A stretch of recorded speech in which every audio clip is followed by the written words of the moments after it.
Boa tarde a todos. Vamos dar continuidade à programação do CIMI, né? Temos a mesa redonda agora, futebol, comunicação e cultura.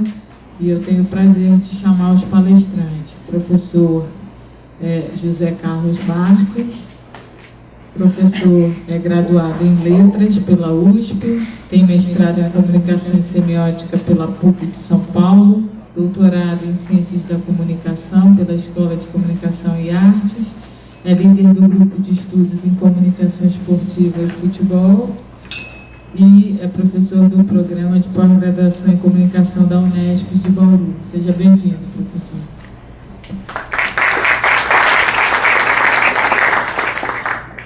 Vamos convidar agora o professor Dr. João Roberto Liparotti. O professor tem graduação em Educação Física pela Federal do Paraná, mestrado em Educação também pela Federal do Paraná, doutorado em Ciências da Atividade Física e Desportiva pela Espanha e pela UFRN, e foi coordenador do Programa de Pesquisa e Extensão da UFRN na Copa, docente aqui da nossa instituição.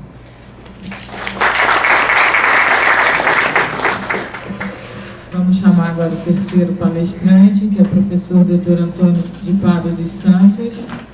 O professor é graduado em Educação Física e tem mestrado em Ciências Sociais, ambos pela UFRN. Fez seu doutorado em Educação pela UFRN também. É docente aqui da UFRN, coordenador do ensino à distância de Educação Física aqui da UFRN. Ok?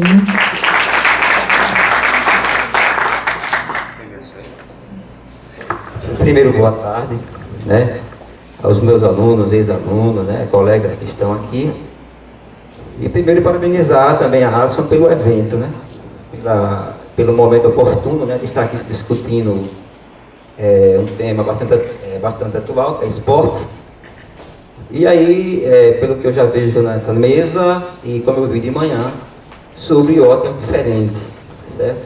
Sem perder o feeling, né, digamos assim, da discussão, que é pela cultura, né? E é aí que eu vou tentar, rapaz, enveredar para falar de esporte e cultura. Esse é um texto que eu já venho tentando, rapaz, por exemplo, construir há muito tempo, né? Tenho sempre falado pelos corredores que alguma coisa, por exemplo, no conceito de cultura que me inquieta. E quando se faz essa dicotomia, né, esporte e cultura, essa separação, né, que isso é muito comum no senso comum, em separar arte e cultura, esporte e cultura. Vai haver essa semana um evento, né, rapaz, cultural, como se por exemplo, a cultura, por exemplo, a sociedade e os indivíduos funcionassem separados, né? Então, a nossa intenção aqui é trazer essa discussão, trazer um pouco as noções sobre a vascultura que foram, né, construídas durante muito tempo, e tentar chegar a compreender o esporte como cultura.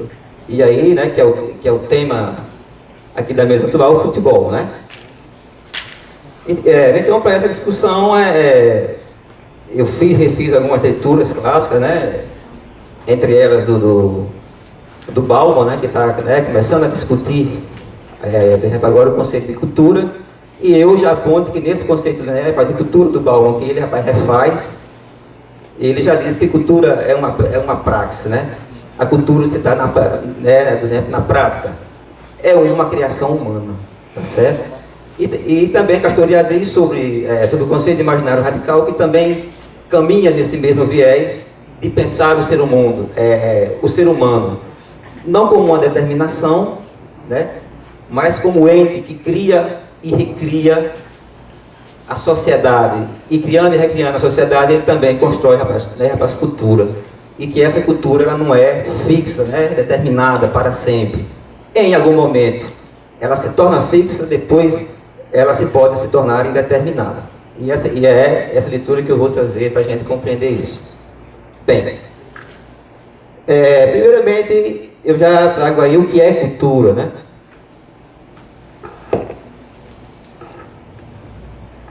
o que é cultura, né, que vem da palavra, né, rapaz, colare, tida como cultivar algo, né, permanecer algo. Depois eu trago algumas interrogações.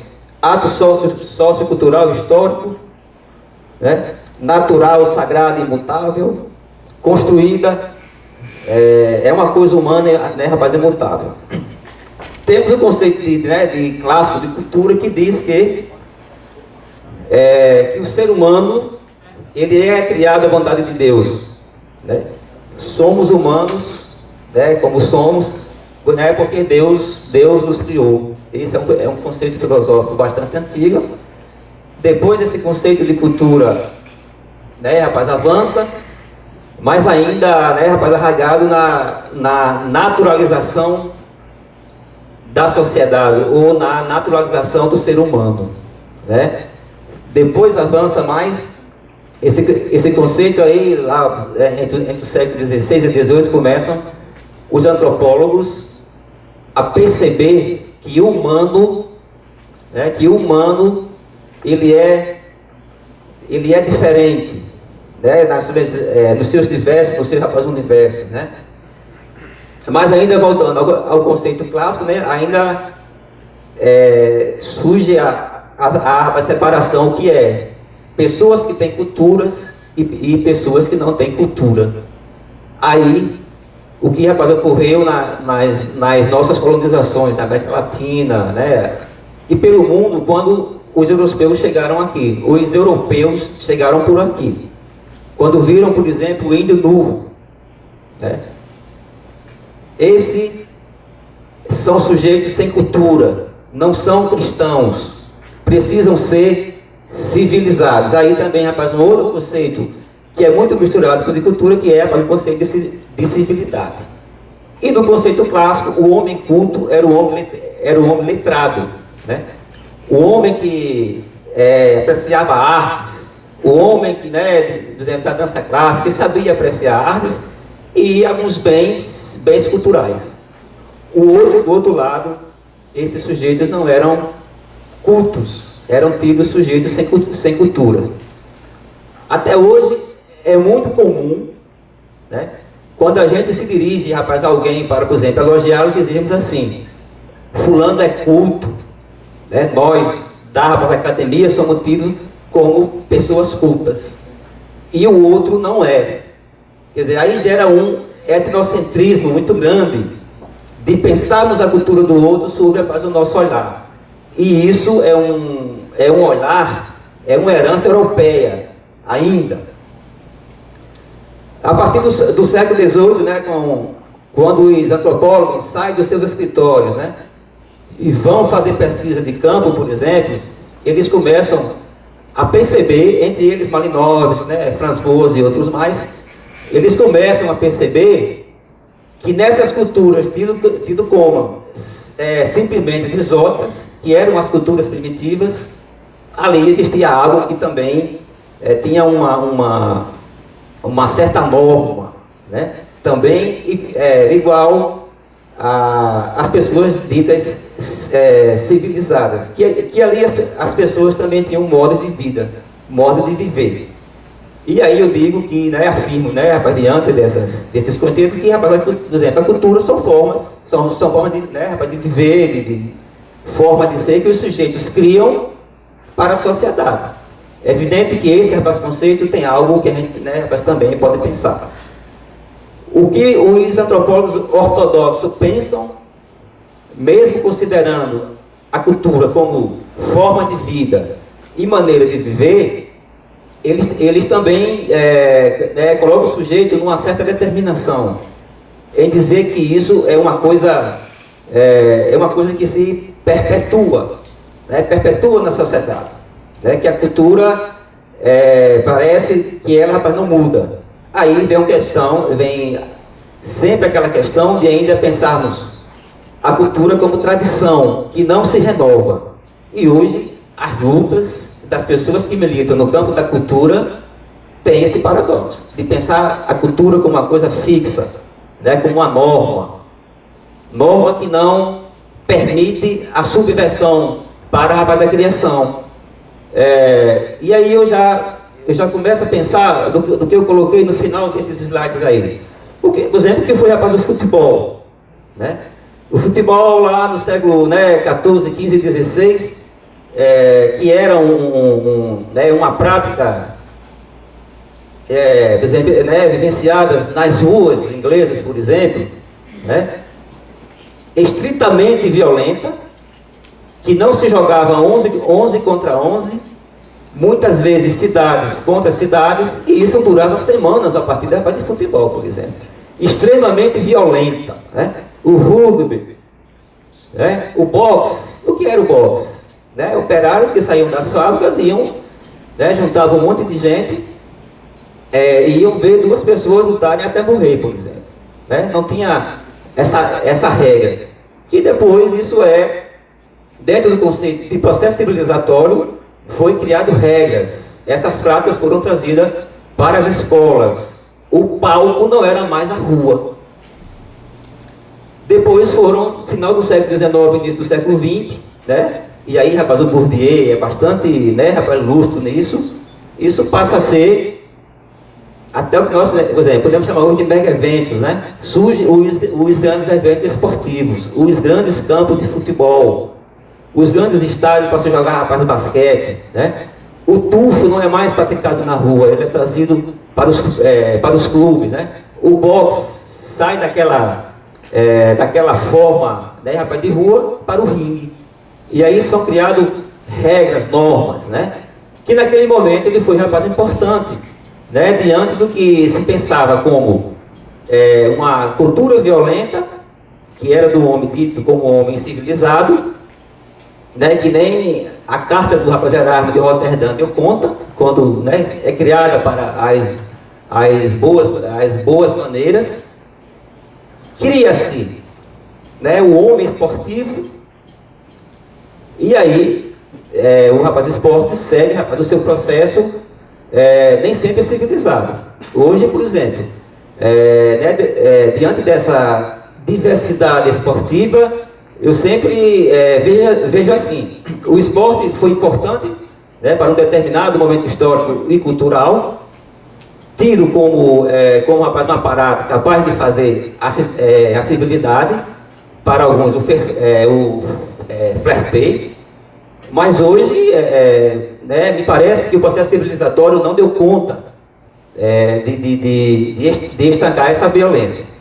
Como o tema aqui é mais direcionado para o futebol, veja o que, por exemplo, acontece hoje nas rapaz, torcidas, né? As pessoas que assistem, né, rapaz, futebol, ainda com práticas, né, de violências, não deixando inveja ao que foi lá na rapaz, antiguidade, se formos pensar como uma coisa civilizatória, né? As torcidas hoje, podemos pensar aí, rapaz, com Elias como sendo, por exemplo, uma prática incivil, né? Isso ele fez estudos, por exemplo, lá nos hooligans, por exemplo, né? Que são, rapaz, torcidas extremamente violentas, né? E aí, vai para passar ainda, falou? Ele lá? Bem, aí tem uma foto e aí a gente pergunta, será que as pessoas nascem assim? Será que a pessoa é biologicamente construída ao nascer e viver na sociedade? Né? Aí tem uma imagem que, né, por exemplo, tem um primitivo que ao nascer ele né, transformado pela sua estrutura com esses adereços após ritos de passagem, por exemplo. Só pode usar esses adereços depois de um rito de passagem, né? Aí, né, quando a mulher sai da fase da menarca e vai, então aí podemos ver que a cultura atuando sobre a base do biológico, né? Então fica muito complicado naturalizar, né? Pode passar. Temos aí, né, uma outra imagem emblemática das mulheres girafas também, né? Nascem. Depois de uma certa idade, elas vão sendo colocadas alguns anéis, né, rapaz, no pescoço, e quanto mais anéis ela, né, puder colocar no seu pescoço, é tida como sinal de beleza. Isso a cultura local. E aí nós, né, podemos pensar a cultura como sendo uma coisa singular, né?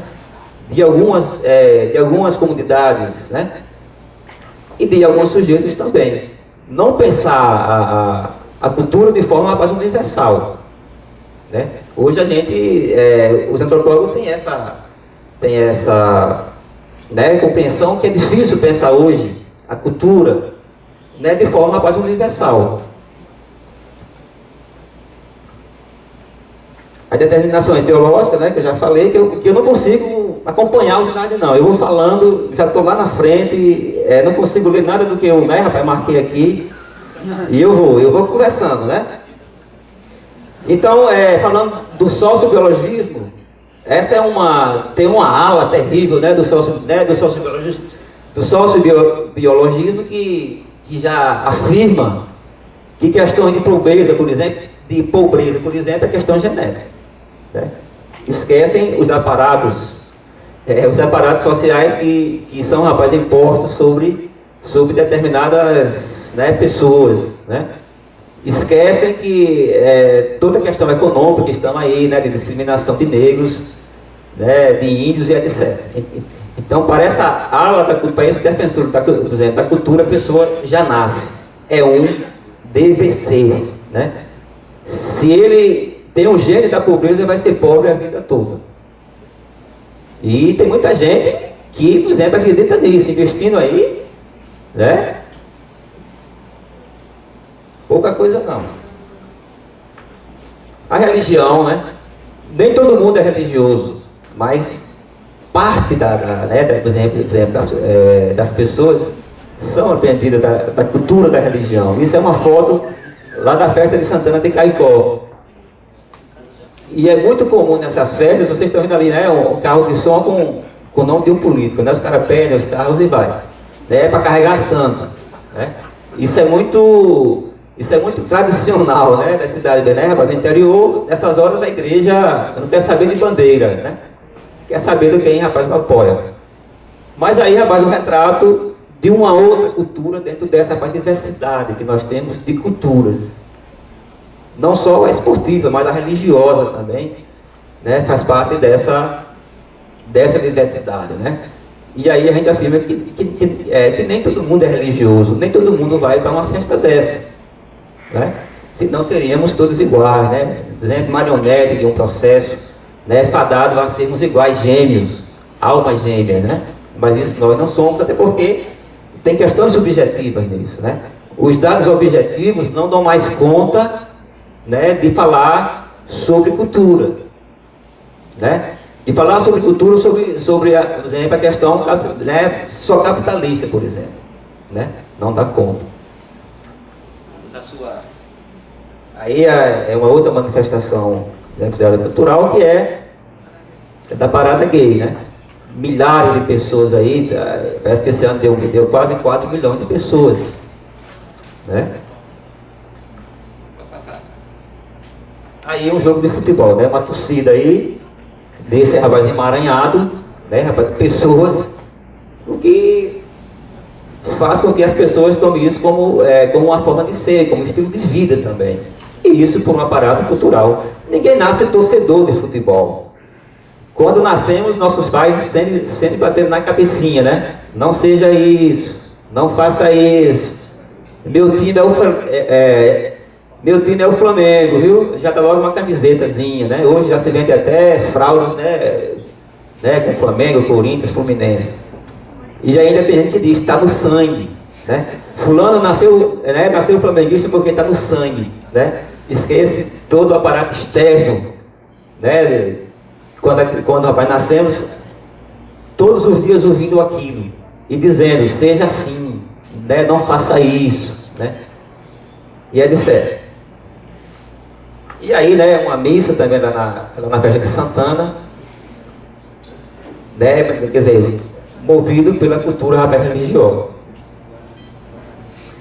E aí, mais um exemplo de que esses meninos bem dotados que nós tanto vemos hoje por aí, né, craques em computação, aí diz, fulano é um gênio, tem um dom para computação. Esquecem que Mal a criança começa a andar, ela já está mexendo, né, no tablet, né, no celular. E as pessoas não interpretam isso como sendo uma dada, dizendo assim, a parte da cultura, né? Tanto ela constrói como ela desconstrói, como ela cria, como ela recria, como ela normatiza e como ela é capaz de também subverter, né, determinada ordem, embora ela caia de outra. Essa é o movimento da cultura. Isso é o que chamamos de cultura como praxe humana, né? E aí a questão, rapaz, imaginária, né, rapaz, está posta aí, tá? E aí, alguns antropólogos também defendem que existe um determinismo geográfico, né, para que você compreenda a cultura, né? Os antropólogos vão dizer que não, né, que essa questão geográfica, ela não é fundamental para se definir cultura. E isso eles dizem por quê? É muito comum você ter no mesmo espaço pessoas fazendo coisas diferentes. Você tem no mesmo espaço, por exemplo, no interior, pessoas que, com cultura, por exemplo, de fazer uma carne de sol de uma forma, e a outra pessoa fazendo a mesma carne de sol de outra maneira. E aí nós temos que, né, por exemplo, compreender as questões subjetivas das pessoas, como também os sentidos, né, e significado que as pessoas dão para essas práticas sociais.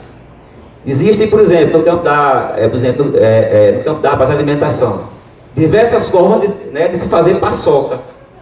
Eu tenho um pilão lá em casa, faço paçoca no meu pilão, que é diferente, por exemplo, do cara que faz paçoca lá no restaurante, paçoca de pilão. Com certeza. E o objeto de paçoca não deixa de ser paçoca. Por isso você dizer, a pessoa que mora em Caicó, todo mundo que mora em Caicó faz uma buchada da mesma forma. Não é. E isso eu conheço, né? Tenho andado no sertão juntamente com minha esposa que faz pesquisa com alimentação, que a gente percebe que existe essas diferenças. E as pessoas taxam. Tudo que é do Seridó é da mesma forma. Aí enquanto o Seridó, aí eu digo, não é. O queijo de coalho que é feito lá em São João do Sabugi e o que é feito em São Vicente não é o mesmo, sem deixar de ser queijo de coalho. Então, a cultura, o fazer, as formas são diferentes. Então, a gente não pode dizer, né, jogar o sujeito dentro de um determinismo, porque ele ocupa muitas vezes espaços vizinhos. Ok? Pessoal, tá muito rápido. Tá dando para entender alguma coisa? O espanhol aí, né? Que de manhã a gente ficou... Tá dando para entender aí o português, né? Beleza. Vamos embora. E aí, rapaz, um exemplo lá dos esquimós, né? Passa aí a outra imagem. Aí é uma tenda de couro. E aí ele está fazendo uma tenda de gelo, vivendo no mesmo espaço, sem deixar de ser esquimós, sem deixar de viver no gelo. Então, nem sempre o espaço geográfico determina a cultura, né? Então, aí dois exemplos, né, bem clássicos e bem lúcidos, por exemplo, a respeito dessa questão, tá? Pode passar. Isso aí eu já falei. Também já falei. Eu já vou lá na frente. Deixa eu ver aqui, senão... Pronto. Aí é onde começa a minha inquietação. De sair de um conceito de cultura determinante, né, ortodoxo, vendo a cultura como uma coisa linear, para pensar a cultura a partir de Bauman como uma, né, construção social, e que essa é característica da praxe humana. Por isso que as culturas são diferentes. Inclusive quando a gente fala de esporte, quando a gente fala de futebol, será que o futebol brasileiro, mesmo com essa universalização, né, com essa globalização, o nosso futebol ainda é igual ao futebol europeu, por exemplo? Com certeza não é, né? Por isso que nossos jogadores, quando vão para lá, fazem a diferença, né? Que o nosso futebol é assim, um futebol que nós chamamos daqui gaiato, né? o futebol moleque, né? Ainda da inventividade muito grande. Não é, por exemplo, você vê uma seleção alemã jogando como jogou aqui, são muito determinados, por exemplo, a questão tática dela. Né? Você sabe que eles insistem 500 vezes numa jogada só, até fazer o gol. Já no Brasil já surgem críticas. O futebol brasileiro não tem, né, não tem tática, né? É porque a nossa cultura futebolística não é uma cultura da determinação, é uma, né, cultura da criação. Como é que o futebol chega no Brasil? Ele chega pelas vias, tá, por exemplo, da burguesia, para as escolas, né, as privadas jesuítas, escapa para a periferia, e daí surge a do futebol brasileiro, né, praticado pelas classes operárias e pelos negros. Não é isso? Então, aí há a diferença. Ao contrário do futebol europeu. O futebol europeu ele é praticamente todo, né, praticado dentro das escolas. Quando se tenta, eu tenho, rapaz, observado esse, né, grande índice de, por exemplo, escolinhas de futebol no Brasil, mas quando você pega os grandes jogadores, eles escapam um pouco dessa lógica, né, rapaz? Neymar, por exemplo, né? Neymar, ele foi jogador de futsal, né, rapaz, na escola, né, jogou muito na rua ainda, mesmo sendo muito jovem, passa pelo futsal. Outros jogadores que jogaram, né, muito, rapaz, em favelas ainda, né, que estão aí jogando. Nasce lá do futebol, né, rapaz, de campo, de rapaz, areia, que infelizmente acabou, está, rapaz, acabando. Né? Hoje todo mundo só quer jogar em futebol, rapaz, gramado.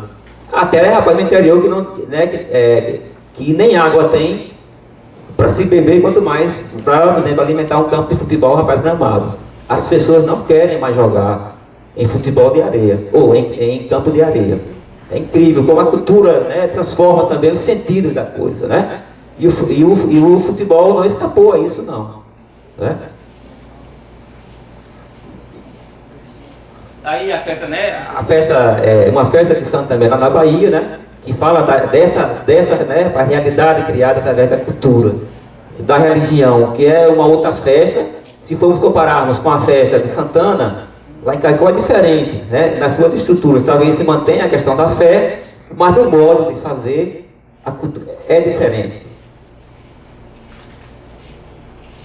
E aí eu já falei, né, da concepção clássica, o que eu falei lá no início, já está aí, rapaz, no final, que eu não sei, eu sou ruim de cumprir esse negócio de sequência de slides. Vai passando aí, cara. E aí o paradoxo da cultura, que a gente podia chamar de paradoxo, né? Que em algum momento ela serve como norma e em outro momento ela também ela é subversiva. E aí por quê? Porque o ser humano ele é criativo, ele vive de criar coisas, inclusive, né, formulações sociais. E nessas, né, rapaz, formulações não escapa o esporte. No início do século XIX tínhamos aí os esportes clássicos, né? Por exemplo, o futebol, o boxe, né? O remo, né? O tuf, as corridas já começando aí. De lá para cá, esses esportes, né, se mantiveram, muitos deles, né, com uma mudança muito grande, e foram surgindo outros esportes, né? Os esportes de aventura, né, de rafting, de trek, e por aí vai. Tem esporte que eu não sei nem o que é, né, de rafting, o parkour, né, que já está começando também a ser, né, tido como esporte. E aí a Edna aí é a dona aqui do negócio que estava estudando isso. Então essas mudanças sociais, né, impostas pela cultura, pela, né, criação de novas culturas. O ser humano ele é muito, rapaz, inquieto nisso, né? Está sempre querendo se expor de alguma forma e cria aquela que lhe dá sentido, né? Que lhe dá sentido e significado para seguir na vida. Pode passar. Pode passar. Já falei sobre isso, já acabei de falar, pode ir. Pronto, o Bauman, né, que é um dos autores que eu usei bastante para construir esse texto e esse pensamento. E aí ele diz a importância não de desconsiderar a cultura como forma de vida, mas de compreendê-la dentro de uma ordem que ela tanto pode ser, serve para criar, para criatividade, como também para uma regulação normativa. E essas duas coisas são temporárias. Hoje eu posso ser, por exemplo, adepto de um esporte, por exemplo, de corrida, que eu adoro, depois não posso ser mais. Posso mudar para o ciclismo, por exemplo. Quer dizer, aquilo que me normatizava enquanto praticante de um esporte, em certo momento, aquilo para mim não faz mais sentido. E eu adquiro uma outra cultura mais esportiva, que pode ser o ciclismo ou outra, rapaz, qualquer. E aí, nesse reforço de ter, por exemplo, a cultura como norma, e como, né, por exemplo, tradição, nós temos os discursos dos folcloristas, né, que insistem em resgatar culturas passadas, que eles chamam da tradição, que na contemporaneidade não tem mais sentido. Talvez alguém aqui more próximo às Rocas. Alguém aqui mora próximo às Rocas? Bairro das Rocas? Ninguém, mas no bairro das Rocas tem um clube de Araruna, né? De rapaz dançando de Araruna. No início do século, Araruna era uma dança que as pessoas iam lá, por exemplo, assistir, dançar, conviver com aquilo. Hoje não. Hoje só se conhece Araruna quando você vai estudar nas escolas, né? Nas escolas, e quando você vai falar de danças tradicionais. Existe uma, por exemplo, insistência em se manter aquilo como sendo uma coisa que ainda faça sentido para as pessoas na contemporaneidade. Não tem mais sentido aquilo. A mesma coisa com o Congo de Calçola lá de Ponta Negra. Sobrevive só para o quê? Apresentações. Né? Os velhos estão morrendo e os jovens não estão indo mais dançar. Por quê? Porque aquilo não faz sentido. Hoje a dança do jovem é outra, é o funk, é o pagode, né? Sempre por aí vai. Mas para o folclorista, essa luta interminável para se manter essas memórias, né? Isso está, por exemplo, o que ocorre com nossos índios hoje, né? É uma quebra danada da cultura anterior. O índio hoje é um índio branco. O índio hoje tem parabólica, tem TV a cabo, tem celular, tem tratores. Para caçar usam arma branca, que as armas com cartucho. Poucas tribos usam o arco e a flecha. Embranqueceram o índio, quer dizer, mudaram a cultura do índio, né? Perderam a sua língua. Hoje o médico não é mais o xamã, né? Tem que ter projetos sociais que mandem médico para lá, que índio está morrendo, né? De tudo quanto é coisa lá, né? De gripe, de dengue, de tudo. Então é isso, ok? Pode passar. E aí, dos alguns autores que pensam também a cultura como praxe, eu já coloquei aqui, e o Elias que pontuou bastante, né, em certo momento, o rapaz esporte como uma prática civilizatória, né, que nesse percurso, isso já tem estudos também, né, quem bebe na fonte de Elias, para falar que o esporte, né, parece ainda incivilizado. O que ele foi, rapaz, importante no processo civilizatório, ele hoje, alguns esportes se configuram como, né, processos incivilizados. Aí as lutas, o MMA é um esporte extremamente violento, por mais regras que ele tenha, mais do que o boxe, né? É um esporte extremamente violento e as pessoas vão lá assistir e se excitam ainda com aquilo, com aquelas cenas, né? Não deixando, né, rapaz, inveja a Grécia Antiga, né? Ou, rapaz, a Roma Antiga. Quando, né, se colocavam gladiadores lá e iam até, rapaz, a morte. Então a gente, nós, né, que, por exemplo, estudamos esporte, somos analistas de esporte, de mídia e tudo mais, é evidente que aí tem uma pressão muito grande da mídia, né? E aí, rapaz, o Bourdieu está certo, quando coloca que o esporte nessa, né, perspectiva, ele serve a um componente da cultura econômica, digamos assim, né, que é mais a mídia, que tem preocupação em transmitir coisas que causam, rapaz, emoção. Aí a gente deve pensar como uma coisa positiva também. Mas a gente tem que repensar que a prática, ela é, né, extremamente violenta. Já falei. Pode passar. Já falei. Para a cultura. E aqui, né? Sou um rapaz do futebol. Eu trouxe aqui, rapaz, o exemplo do futebol. Né? Ele parou que gosta, né? Que é muito familiar. Né? Uma imagem, né, do futebol aí jogada aí lá no século XIV, XV. Na rua, as pessoas, né, muito diferente do que está ali, rapaz, o Mané ali, por exemplo, né?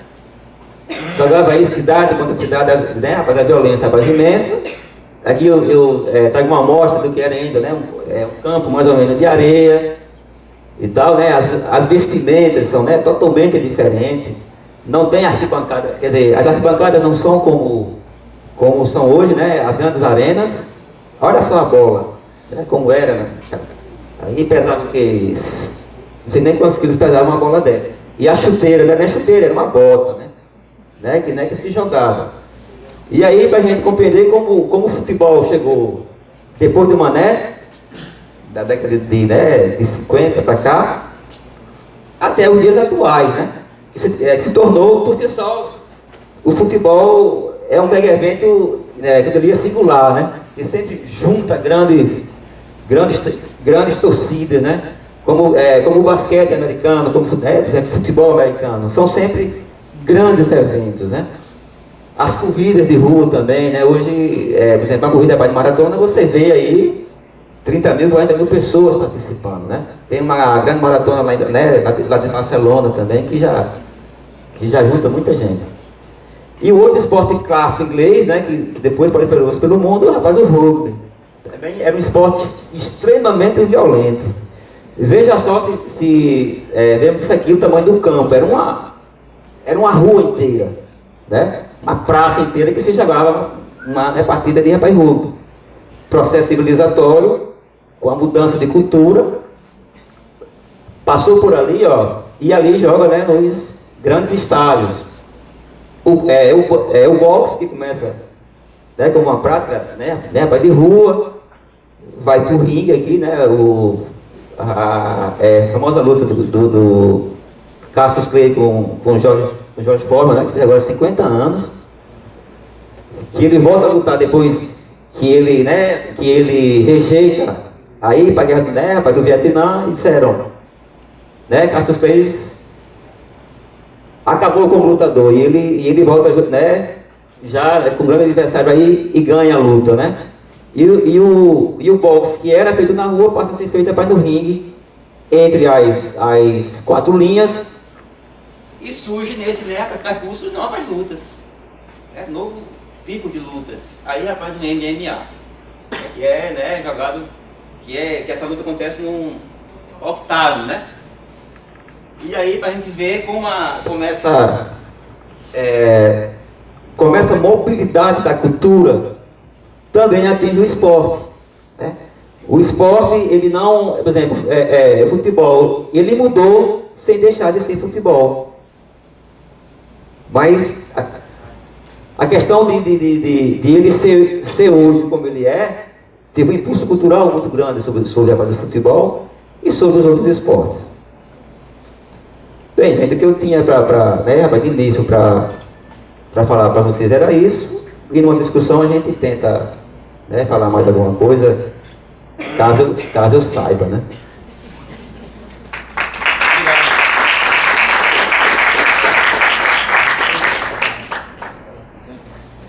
Bem, eu vou pedir permissão para ficar aqui de pé, porque é costume do profissional de educação física, né? E também nesse sentido de um agradecimento especial em homenagem aqui ao Departamento de Educação Física, que promove esse encontro, que é tão interessante nessa perspectiva do momento que nós estamos passando. tanto no momento do país como um todo, da área nossa. Nós estamos aí com esses megas eventos acontecendo, transformando ou não as nossas cidades, mas nos impactando, que é um dos temas aqui. E a gente trabalhou desde antes da Copa da África com alguns elementos do FR na Copa, que a gente acreditou que esse programa de pesquisa e extensão poderia e deveria participar de alguma forma do que estava acontecendo, aliás, muito próximo aqui a nós, que era a construção do estádio. Então, o nosso agradecimento ao convite, nos sentimos honrados, e o que nós vamos apresentar aqui faz parte de um grupo que tem algumas pessoas que estão ali, uns bolsistas, voluntários, outros estão por ali. Foram mais de 80 que participaram nesses 4 anos conosco, alunos desde a graduação, da pós-graduação, que contribuíram na discussão de tudo que aconteceu nesses 4 anos. Então eu vou fazer um painel. A ideia é que eu vou tentar conseguir o maior número de contribuições que o grupo deu para que a gente traga para se abrir uma discussão. Então, na verdade, a gente não vai aprofundar, a gente vai tentar impactar, tentar discutir alguns elementos que nós entendemos que possam contribuir com esse rico debate. Então, o nosso agradecimento novamente e vamos em frente. Então, se a nossa mesa é futebol, né, como disse o Fábio, que é a nossa parte, na verdade o futebol acho que faz parte, muitos aqui se acreditam treinadores de futebol, entendendo de futebol. Nós brasileiros, mais ainda, só porque nós ganhamos 5 Copas e participamos de todas, talvez os espanhóis, que agora ganharam 2 Eurocopas e uma última na África, também começaram a se achar, que eu acho que nós entendemos de futebol também. E aí, assim como os outros países, como a Inglaterra, que começou, né, e que só uma vez venceu, e assim por diante, nós temos todo esse elenco, né, em outros países também. Então, nós acreditamos que sabemos algo. Então, vamos em frente. Os legados, então, da Copa, oportunidades perdidas, nós vamos trabalhar com essa discussão. Será que realmente a cultura democrática foi inibida por uma mídia que prioriza o que é interessante e não o que é importante? Então essa é a construção que nós estamos tentando fazer aqui. A leitura que nós fizemos com vários elementos, com vários estudos dentro do estádio, fora do estádio, uma série de pessoas. Será que essa mídia, que é o que nós estamos trabalhando aqui, realmente para a cultura democrática, ela contribuiu? Ela só mostrou aquilo que é interessante, que é mais fácil, que é mais agradável, ou chegou a discutir algo que seja importante para essa discussão da cultura democrática? Vamos tentar equacionar. A primeira questão, se a cultura era democrática, o programa então fez imediatamente, hoje no mundo da tecnologia, um portal que foi desenvolvido por alunos e alimentado pelos alunos durante esses 4 anos. Nós temos aí, esse é o modelo antigo, desenvolvido por alunos e a superintendência, junto com a instituição, colocou no ar. Em frente. Aí nós fazemos algumas lembretes, algumas anotações de cultura e realmente nós vamos trabalhar mais com o que a Marina Chauí, nossa brasileira, que trabalhou, que é a ação realmente que conduz à realização de potencialidades de algo ou alguém. Então realmente nós vamos trabalhar nessa perspectiva. Então algumas pessoas realmente realizaram muitas coisas nesse período, né? E outras situações, outras instituições nos influenciam nessa relação com o meio ambiente. Nós estamos comentando aqui, quando o Padre estava falando, o calor, por exemplo, de Caicó, determina uma determinada situação de jogo, né, e outro em Natal, que nós estamos mais no litoral. Nós tivemos um absurdo do impacto de jogos à 1 da tarde nessa cidade e outras situações, que o nosso Conselho Federal de Medicina simplesmente se omitiu e os jogadores também compactuaram com isso, em função de horários determinados por interesses econômicos. Ciência? Bem, outro aspecto que nós vamos só colocar, quando chegamos um pouquinho mais à frente na questão da cultura, é que quando a cultura e a democracia se misturam, quando o Estado começa a querer fazer, ela se torna antidemocrática, porque começa a existir uma cultura oficial. E esse é um dos grandes problemas. Nem isso nós conseguimos no nosso país. Nós tivemos aqui no final do ano, o dia de entrega do prazo da nossa arena, era último dia do ano. Então no dia 31 acenderam-se as luzes, né? Ninguém teve acesso lá, se colocou uma música para comemorar. Qual música? É melhor vocês não saberem. Fica a curiosidade. Não tem nada a ver com nenhuma identidade nacional.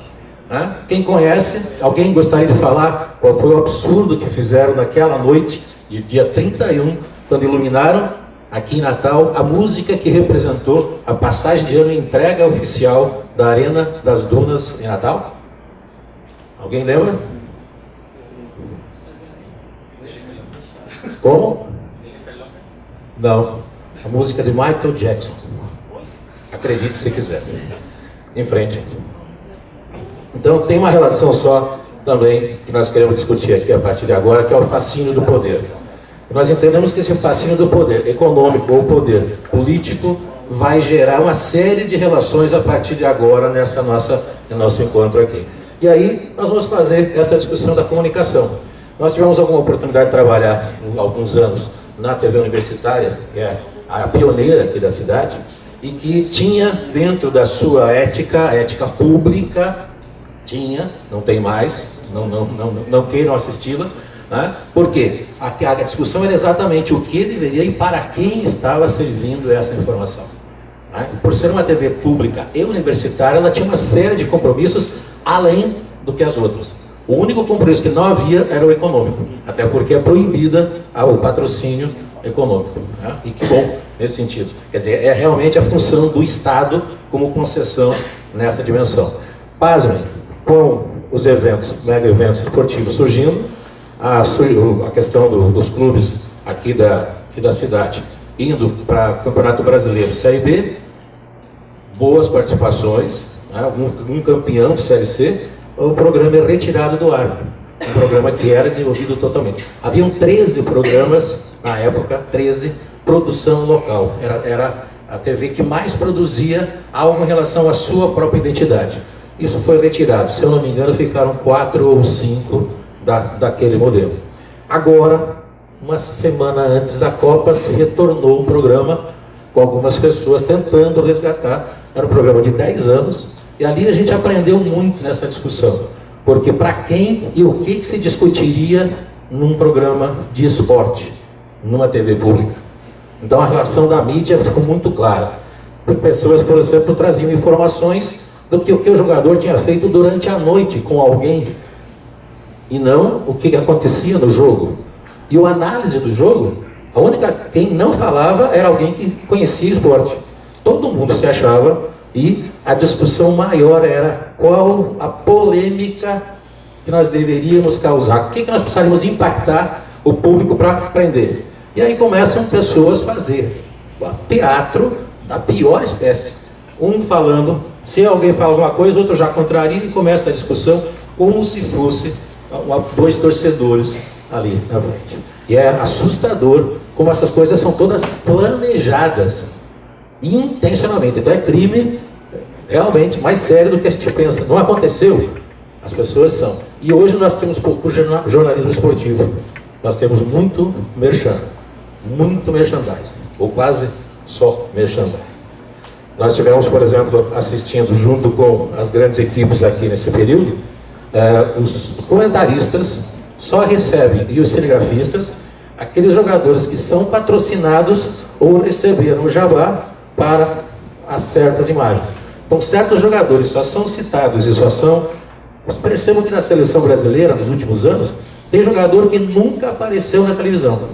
E tem outro que até o fio de cabelo direito, embaixo da orelha esquerda, se mudou de cor, você fica sabendo naquele mesmo horário. Percebam, tem gente que nunca viu certos jogadores. Não tem o jabá, não é o mesmo patrocinador da TV e tal. Você só vai ver, aliás, assistam aquilo que o Bárbara comentou. Você assiste o mesmo jogo em 3 canais, são 3 jogos totalmente diferentes. Não por causa da diversidade da cultura, é da diversidade do patrocinador, que tem outros interesses. Vamos em frente. Vamos discutir um pouquinho o importante e aquilo que nós estamos tentando fazer essa relação. Tem muitas situações que são interessantes e importantes. O pulo é quando fica só o que é interessante, só o que é totalmente fora do processo. E isso, infelizmente, nos estudos que foram, então ainda não são conclusivos, mas das imagens que foram projetadas durante a Copa em Natal e no país, e você vai ver muito o que é mais interessante, pouco a discussão realmente, sim, e por que isso? E com que intenção? E para quem que é essa relação? A discussão mesmo das torcidas, vocês vão ver hoje, tem uma série de pontos que o tempo todo, às vezes, permeia mais a discussão da torcida, das violências ou não, e em relação ao campo, ao jogo em si, nada. Vamos lembrar a questão também da Espanha, do Diego. Vamos lembrar que o treinador da época, nosso, disse que esse elemento tinha que pensar primeiro no país, criando uma animosidade, aquela vaia que você ouviu em Curitiba, né, do jogador, foi induzida, no meu entendimento, de uma forma, não vou nem citar o nome aqui, em respeito ao público, em função do que é que ele provocou de animosidade em relação ao fato do Diego ter aceito a convocação pela Espanha. Então foi induzido, como se não tivesse patriotismo e como se não fosse um brasileiro. Então a reação do público não foi induzida. Se na Espanha alguém convocar um goleiro 6 meses antes para ser titular na Copa, 6 meses, o que vocês achariam? Nenhum lugar do mundo, no nosso país, aconteceu. A patrocinadora exigiu que fosse convocado um determinado jogador que estava na 2ª divisão da Inglaterra como reserva, mas o patrocinador exigiu e o treinador, que o anterior não tinha aceito, troca o treinador e 6 meses antes nós temos um anúncio registrado na mídia, um tremendo impacto para quem conhece futebol. As meninas foram jogar ontem lá em Ceará-Mirim, nós estivemos lá em Gravatá, então as meninas, se o treinador já tivesse escalado quando saiu daqui, né, com todas as treinações, que situação que a goleira reserva, eu não tenho chance de jogar, não vou, para que eu vou lá? Eu não vou jogar, só vai jogar o titular. Não acontece. Você vai ver as condições de jogo. Claro que se treina, eu vou repetir, 6 meses antes o jogador está escalado nessa situação. É assustador. E o outro, supervisor, ex-campeão do mundo, responsabiliza os garotos, né, que foram uma equipe muito jovem, a ser campeões. Olha, a taça é nossa. Quando recebeu os jogadores. Quer dizer, transferiu a responsabilidade. É uma das explicações do que aconteceu também nessa relação. A Universidade de Harvard, essa semana passada, estava discutindo o que foi o 7-1. Aliás, saiu a informação aqui, mais um gol da Alemanha. Por favor. Em relação ao futebol, nós estamos tentando relacionar. Vamos lembrar disso, né? Aquela discussão que o futebol ele é mais atendido em relação até à própria ONU. Muitos países não são filiados à ONU e o futebol tem mais filiados do que ela. Tá? E tem estudos aí já desde 2006 com milhões e praticamente 4% da população mundial participa diretamente do futebol. Interessante, a FIFA, com todas as suas arbitrariedades, reconhece a Palestina. Parece que ela é menos arbitrária do que outros que ainda não a reconhecem. Isso é bom para a gente pensar. Isso é importante, talvez. Então, será que é por questões econômicas? Nós nunca vimos a Palestina. Mas é interessante, né? A Palestina e alguns países apenas soberanos aqui não participam desse processo. A nossa seleção foi 5 vezes campeã. E o maior jogador do mundo do século, considerado, é um rapaz que disse que saiu esses dias aí de uma pequena situaçãozinha, disse que está pronto para jogar amanhã. Né? Que deveria ser, aliás, o nosso representante. Se a França apresentou Platini para ser o coordenador dos jogos, se a Alemanha apresentou Beckenbauer, qual seria o nosso jogador? Evidentemente não seria o rapaz que 2 semanas antes disse que não tinha nada a ver com aquela organização e que com outras pessoas em volta. Vocês sabem muito bem quem foi. Aliás, jogou nos 2 times da Espanha, o rapaz. Próximo. Nós vamos discutir então um pouquinho de mega eventos e a discussão do legado. A venda do mega evento está diretamente relacionada a possibilidades de legados. Ok? Então, um dos autores que nós estamos trabalhando é exatamente o Roger Preus, quando ele discute que realmente ele pode trazer uma série de benefícios. A matriz que ele desenvolve, são 10 itens, nós vamos passar rapidamente aqui, só para vocês entenderem como é que ele discute tanto os Jogos Olímpicos, especialmente, e os jogos especificamente de futebol masculino, que ele considera esses dois especificamente os grandes eventos. Nem ainda os Jogos Olímpicos de inverno são considerados e nem outros. Algumas outras categorias já consideram outros esportes. Vamos lá? Aqui nessa matriz que ele coloca de impacto, que é onde nós viemos esse encontro para saber qual foi essa visibilidade e em qual impacto, é interessante só lembrar que existem coisas a curto prazo, que nós vimos, né, acontecer, e algumas que podem acontecer a longo prazo. Então a grande expectativa dos delegados está naquela coluna de lá. E outra situação que é interessante, que algumas coisas são visíveis, são factuais, mas muitas são invisíveis, porque têm uma subjetividade, que são esses aspectos, a atmosfera do evento, a questão dos direitos humanos, né? E aliás, diga-se passagem, Natal se superou nessa discussão nós tínhamos aqui uma previsão de mais de 1.300 famílias sendo removidas. O movimento social que surge nessa universidade de pessoas envolvidas, da prefeitura anterior, conseguiu mobilizar a relação e com a nova prefeitura conseguiram que simplesmente não houve nenhuma remoção. Por dois motivos. A primeira, porque houve mudança dos trajetos para que não houvesse as remoções. Tá? E quem participou foram pessoas diretamente ligadas. E a outra porque muitas obras nem saíram do papel, porque senão mesmo assim teriam algumas remoções que seriam feitas.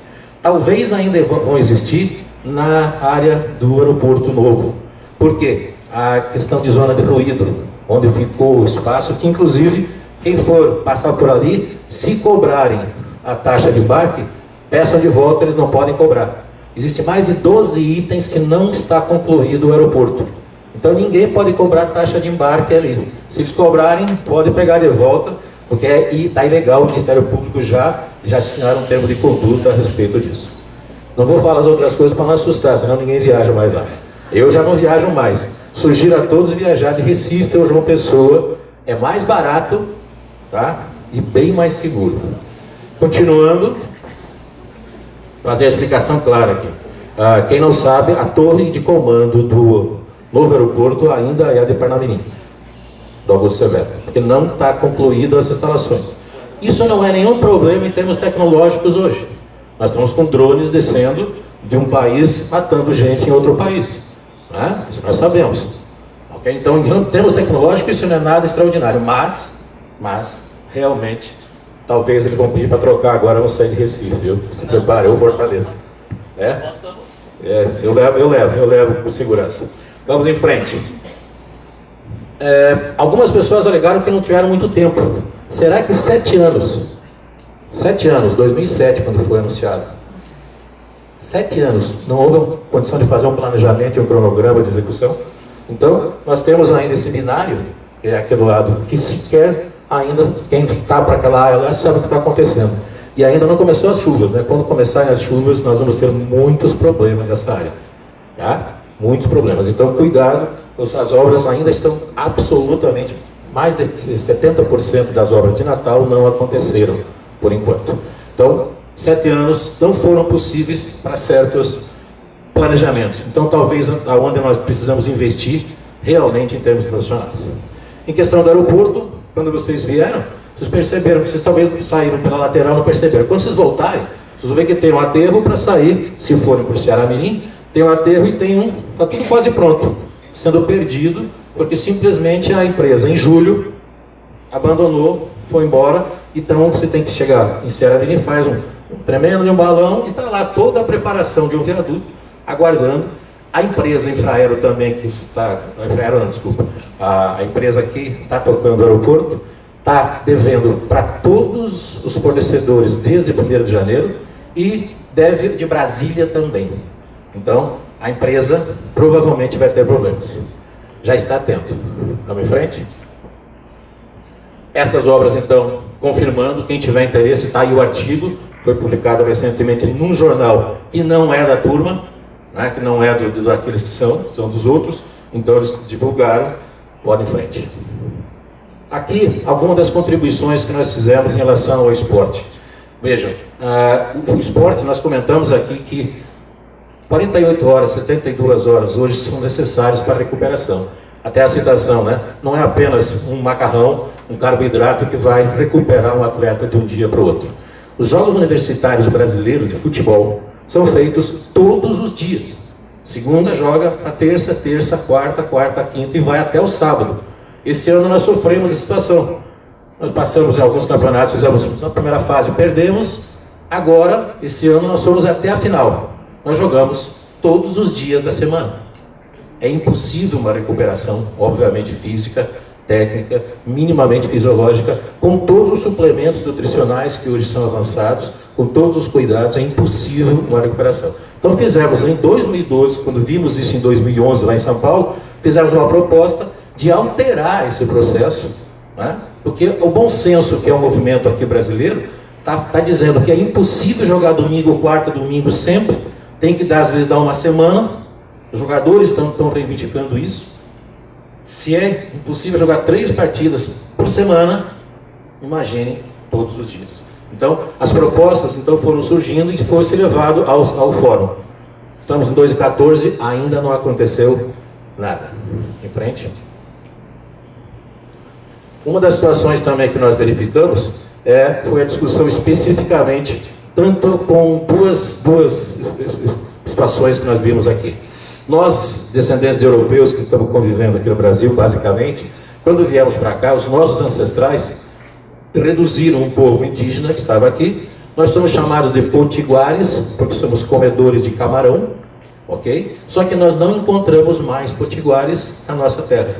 Eles foram sendo ajeitados. Hoje eles vivem na Baía da Traição, onde tem uma terra demarcada para eles. Quem tiver interesse, o que nós fizemos? O grupo de jogadores, atletas, alguns que estão aqui da comissão, Romerito, que eu estou lembrando aqui, e outros, estivemos jogando com eles lá na aldeia, com a língua deles, com todo o processo no campo, e depois trouxemos eles para jogar conosco numa preliminar no Frasqueirão, tentando fazer alguma convivência dos potiguares. Ainda nós temos mais de 4, 5 grupos que são de outra etnia do sertão, que ainda estão sem demarcação no Rio Grande do Norte. Isso é importante. Os indígenas que viviam aqui foram simplesmente dizimados cada vez mais e cada vez mais ficando para regiões, perdendo totalmente sua identidade. A outra situação é o povo africano. Nós somos o país que mais trouxe milhões de africanos para trabalho, né? Todos conhecem a questão da escravidão. E o que nós fizemos? Os jogadores, então, nós temos 60 alunos africanos que estudam aqui em diversos cursos e frequentavam também conosco os treinamentos quando nós recomeçamos o futebol. E realizamos uma série de eventos. Eles treinavam, tinham preparação física igualzinha à nossa equipe. E ao final do ano tivemos lá na Nazarenão fazendo também um evento universitário contra os africanos. Então, no sentido de realmente buscar talvez as duas populações mais sofredoras nossas. Não vamos esquecer que nós temos aqui em Ares, nós tivemos a invasão holandesa. Nós temos muitas situações aqui em Ares que poderiam ser destacadas e talvez usadas como pontos turísticos. Quem conhece a região, ali na Lagoa das Guaraíras e tal, e talvez isso sendo tematizado em termos de escola, em termos de legados educacionais. Em frente. Outra situação, essa relação econômica, tá, não atingiu os hotéis. Nós temos a segunda melhor rede hoteleira de hotel, tá, mas não houve a expectativa. Houveram 15 mil lugares em janeiro de 2014 que foram suspensos pela MET, aquela Hospitality, né? Aquela ligada também aos ingressos, que tem a MET, aquela empresa ligada à FIFA que faz as negociações. Tinham 15 mil lugares reservados e esses 15 mil lugares em janeiro simplesmente devolveram a reserva para os hotéis, e os hotéis tiveram então que começar em janeiro de 2014 a divulgação e a tentativa de ocupação desses hotéis, porque é esse o mecanismo que é existente.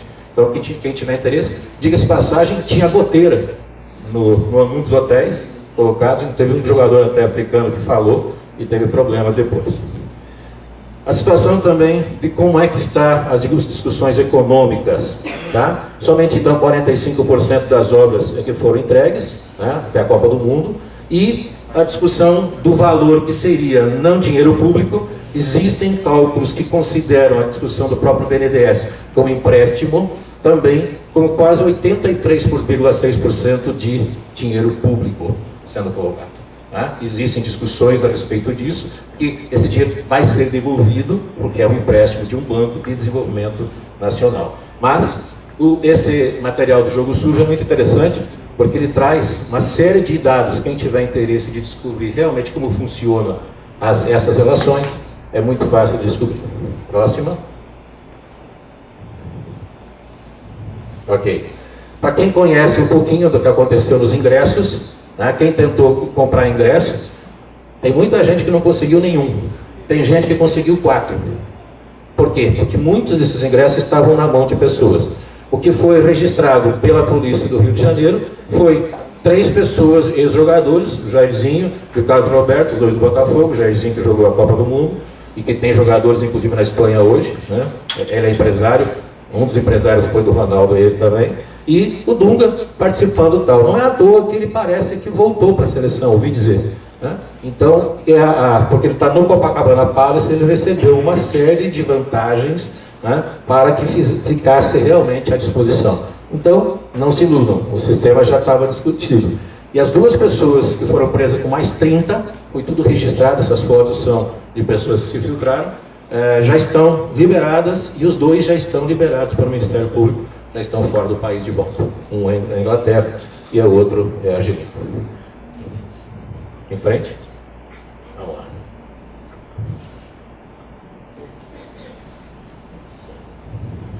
Aqui foi a afirmação das pessoas em São Paulo no jogo da abertura. Quando descerem em São Paulo, todo mundo sabe como é que está São Paulo. Se der São Paulo, aí a comitiva oficial disse assim: bem-vindo ao país do trânsito. A opção pelo carro em relação ao transporte coletivo é um absurdo. Quem conhece outras cidades sabe o absurdo que é essa escolha nossa aqui. E na nossa universidade não é diferente. Vocês vão ver estacionamentos aqui todos repletos, as pessoas, se puderem, sobem em cima da calçada para deixar o carro a 1 metro, não é capaz de andar 5 metros. Essa opção é assustadoramente e continua. E a nossa universidade continua também, talvez na mesma dimensão.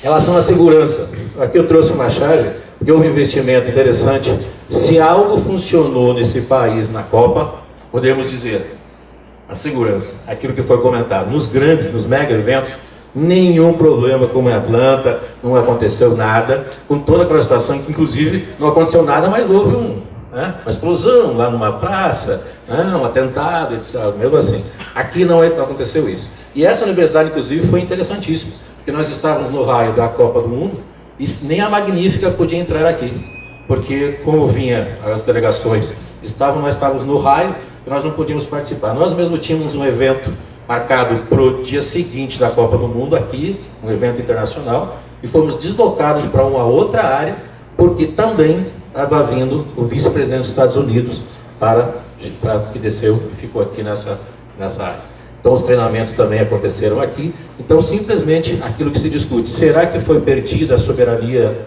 nacional naquele período? Aqui é uma interessante uma charge, né? Que os garotos, que ele pergunta, trouxe o garoto para conhecer a seleção? Pergunta o amarelo, pergunta para o azul. Não, eu trouxe para conhecer o que é segurança pública, já que nunca mais veremos isso de novo. Eu achei interessante como uma relação. Eu também não tinha. Quem saiu na rua naqueles dias estava acuado. Você sentia o tempo todo no valor da cidade. Eu moro pro lado aqui de Pirangi, praia, e a área, por exemplo, militar, é assustador. De 5 em 5 minutos tinha sirenes, etc. Um clima praticamente de guerra. Quem é que controla a matriz de responsabilidades? Foram sendo retiradas. Quem lembra que nós tínhamos a Roberto Freire, que ia ganhar 6 pistas.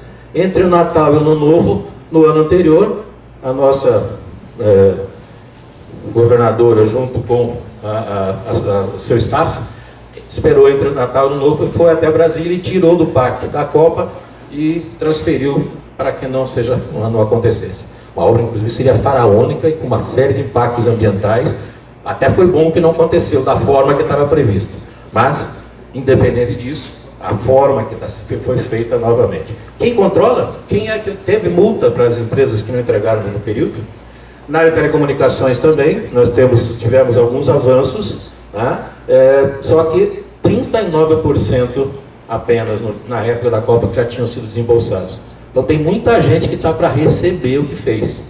Então nós vamos ter o próximo governo, que é o próprio que vai ficar com a reeleição, vai ter um probleminha sério de caixa a partir de agora, de janeiro, com os próximos desembolsos. O nosso porto aqui não ficou pronto e se descobriu que para receber certos navios precisaria de um calado maior e não passava pela ponte. Então os mexicanos que trouxeram um cruzeiro para cá, desceram em Recife, pegaram um ônibus para vir até Natal. Eles jogaram em Natal, voltaram para Recife, pegaram, porque o próximo jogo deles era em Fortaleza. Aliás, dizem que na passagem de volta, um deles tomou muita tequila e ficou por aqui. Ninguém sabe. Se alguém encontrar na praia algo, objeto estranho, se for mexicano tirar um chapéu de aba grande, você pode comunicar, porque a informação que a gente tem oficial e que até agora não se comunicou mais nada. Realmente houve essa tragédia com esse mexicano na volta de Fortaleza, depois daquele jogo contra o Brasil. A discussão do legário econômico que nós comentamos, ao nome do consórcio Inframérica, Brasília e São Gonçalo, são 32 empresas que simplesmente não recebem 70 milhões desde o esse é um legado que aconteceu. Em relação a interessante e importante, nós tivemos morte de 8, 9 jovens em Salvador, na antiga Fonte Nova, quando simplesmente uma das arquibancadas caiu. Ficou durante 2 anos esse processo, até hoje parte do seguro não foi pago, e eles receberam um salário mínimo, passaram alguns a receber de indenização da morte desses jovens, num jogo do Bahia, na Série B, inclusive. Tá aí os corpos, e depois quando um falso artista brasileiro conseguiu uma conivência do governo federal para preparar umas cachirolas, ele quis inventar algo para vender, e o que ele fez? Fez de plástico aquilo, muito mal feito. Aí eles entregaram no primeiro Bavi, que é o Bahia contra o Vitória, na Fonte Nova, e como um time ganhou do outro, o que aconteceu? Se transformou numa grande arma, porque era um objeto de plástico, como se fosse um reco-reco, e foi arremessado. Então estão aqui os jogadores retirando essa situação. E nessa mesma Fonte Nova, os funcionários da construção vendiam os ingressos, porque para comprar o ingresso tinha que entrar na fila. Então o que faziam? Eles iam lá dentro, pegavam o dinheiro do público lá fora e contratavam, então, da própria construtora. Só para vocês terem uma ideia, quem não viu a Copa do Mundo, o impacto que essas imagens todas foram se sucedendo. Infelizmente, esse rapaz, em troca, como ele não conseguiu ganhar dinheiro vendendo o produto, hoje ganhou um prêmio de estar num júri, numa TV, que foi comentado aqui pela de manhã, e tem gente que assiste, por incrível que pareça. E a menina também, que também está nesse grupo, também da Bahia, também está como nesse trabalho, e foi para a apresentação da abertura da Copa, que ninguém lembra. E teve também várias pessoas que não representam nada, ou quase nada. Detalhe, esse mesmo cara, agora em Nova York, num evento internacional, ele esqueceu o hino brasileiro. Para quem conhece, vão lá no YouTube, e tem gente que bate palma. Continuando, a ANAC então considerou ilegal a relação da cobrança da taxa. Tá? Esse é um bom legado, né? O Ministério Público já agindo em função desses absurdos que continuam acontecendo. Consideramos um legado traição. Nós participamos da matriz de responsabilidade de Natal, e Natal seria a única das 12 sedes que teriam dois aeroportos. Um aeroporto como nós temos aqui, que é na área militar, e muito próximo, diga-se de passagem, e um outro que seria feito de aeroporto de carga. Então nós seríamos a única cidade das 12 que teríamos 2 aeroportos. Sensacional, todo mundo foi a favor. 24 horas antes da entrega daquele, fecharam, por isso nós estamos chamando de aeroporto da traição. E quem traiu deu o nome do pai. É muito interessante, se vocês conhecerem, quando foi feita uma consulta popular e surgiram nomes como Câmara Cascudo, que é uma pessoa folclorista que conhece, tem a dona, como é que é, Dona Militana, também que surgiu o nome, outros nomes, as próprias dunas, surgiu vários nomes, mas não, percebam que o nome do quem traiu está com o nome, deu o nome do pai dele para o aeroporto. Talvez agora seja refeito isso, está sendo discutido, a partir de janeiro, talvez haja uma mobilização diferente. Um viaduto caiu, Mas foi em Minas Gerais. Minas Gerais não pode falar mais nada, né? E os dois presidentes, candidatos a presidente eram de lá, e os dois clubes agora que estão disputando a Copa do Brasil são de Minas Gerais, então de Minas Gerais a gente pode falar. Mas só para avisar, tem gente que morreu porque um viaduto que estava sendo feito caiu. A seleção argentina passou por ali 40 minutos a mais. Já tem gente querendo fazer a teoria da conspiração. Não é verdade. Esperamos, né? Você vê que as histórias nesse país levam às vezes 50 anos para serem reescritas, né? Entender então esse esporte como fenômeno social, nessa dimensão, é muito importante. E os legados que nós entendemos é a criação de melhores ambientes urbanos. Quem circula aqui de carro em volta da arena, melhorou. Nós só não entendemos a lombada, né? A lombada em forma de, sei lá o que fizeram aqui do lado. Se vocês passarem, Alisson vai levar vocês lá, tem uma lombada do lado que ninguém entendeu, porque tem os túneis e tal, tá bom. Mas tem uma lombada do lado que você sai, uma pista passa para duas, vira para a esquerda, volta, e você volta no mesmo ponto. É extraordinário, é um fenômeno da engenharia mundial. Anotem aí, a lombada em forma de viaduto. Essa é a nossa criatividade, essa é sensacional.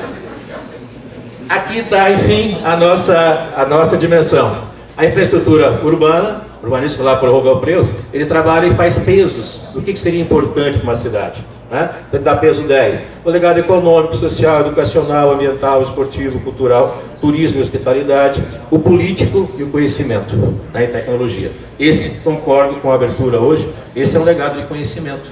Muitas, talvez, informações que estão sendo passadas aqui nessa troca de vocês conosco, né, de outras realidades, como vem de São Paulo, de Mato Grosso, essa realidade, que é o que aconteceu em Mato Grosso e em São Paulo, a gente vai discutir.